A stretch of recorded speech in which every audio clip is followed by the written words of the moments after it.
A new film is getting Oscar buzz for its standout acting performances and unusually deep exploration of sexual violence. The film opens nationwide tomorrow. Jeffrey Brown talks to Sarah Polley, director of Women Talking, for our arts and culture series, Canvas.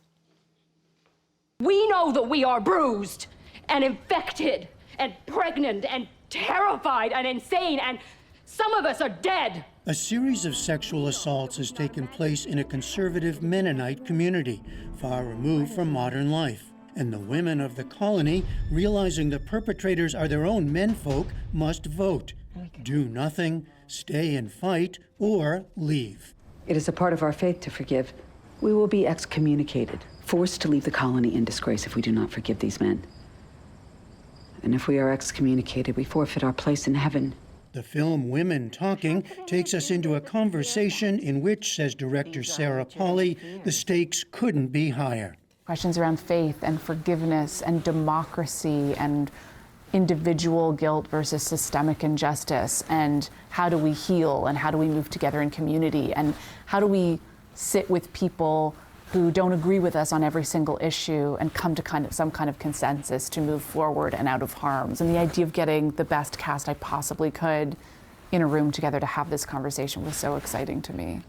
Is forgiveness that's forced upon us true forgiveness? What a conversation and what a cast, including Rooney Mara, Frances McDormand, Claire Foy, Jessie Buckley, and Judith Ivey. Isn't it interesting that the one and only request we women would have of the men would be for them to leave?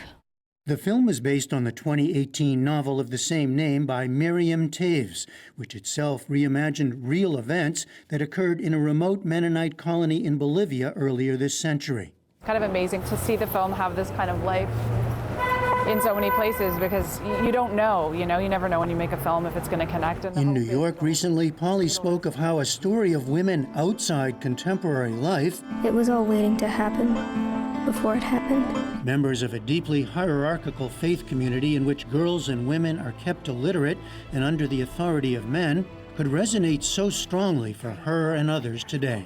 One of the resonant parts for me was that the power of language, the power of having words for something that's previously been unspoken, the power of having a conversation come into the culture that hasn't been part of it. That's what these women are doing. And I think most importantly, what I loved about the conversation in this film is it wasn't just about the harms that had been done. It was about how do we find a way forward? How do we build a better world? What do we want that to look like? Even though, again, it's in such an other world, right? The film is told in the realm of a fable. So there's something of an allegory about it. There's something surreal in the heightened reality. You wanted to take it out of specific place and time? This is not limited to women in this particular sect. I mean, certainly there's an extremity and a horror that happened in this community that it's easier for that to happen in an isolated community where there's no contact with the outside world and where there's such a hierarchical power structure. But I also just didn't want to give people permission to say these are only issues that people are dealing with in these kinds of communities, because of course we're dealing with them every day on our own. In Montreal, Father used to take me all the time. Polley herself, now 44, has been in the film world since she was a child star in Canada. You're mistaking me for someone with potential. She appeared in numerous films before turning to directing in her late 20s, with her feature debut, Away From Her. I can't remember what Based on a short story by Nobel Prize-winning writer Alice Munro about a woman institutionalized with Alzheimer's. Michael was a private person, and Diane was not a private person. A much-acclaimed documentary, Stories We Tell, examined Polley's own family history and the different ways lives can be understood and seen. Last year, she published a memoir titled Run Towards the Danger that candidly explored some of the traumas she experienced along the way and how she did or did not respond to them, including a sexual assault as a teenager, which came out much later amid a highly publicized court case, and what she saw as abusive treatment she experienced as a child and teen on film sets, being put in emotionally and physically perilous situations. Maybe on this one? Polley, the director, has prioritized the workplace aspect of film production.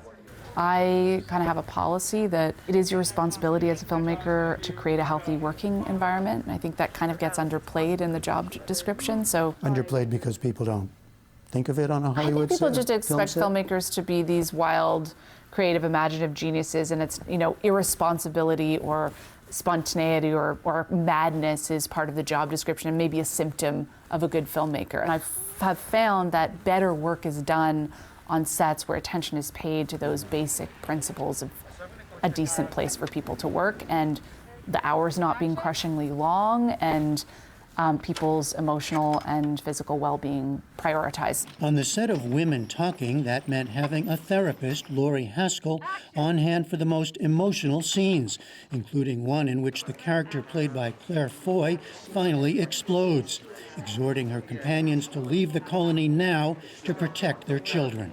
I will destroy any living thing that harms my child. Laurie turned to me and said, "This is going to be my busiest day." And I said, "Why? We've done all of these scenes that seem to be more traumatic than this." And she said, "Because every person in this room right now on the crew and the cast who didn't have a parent to protect them is going to hear what it sounds like if they did. Like, what does it sound like? What are the words you would have wanted to hear your parents say?" The therapist knew right away. Just knew right away. And sure enough, it was absolutely her busiest day. She had a lineup. I want to stay and fight too. Ultimately, Pauly wants to make clear this is an empowering film.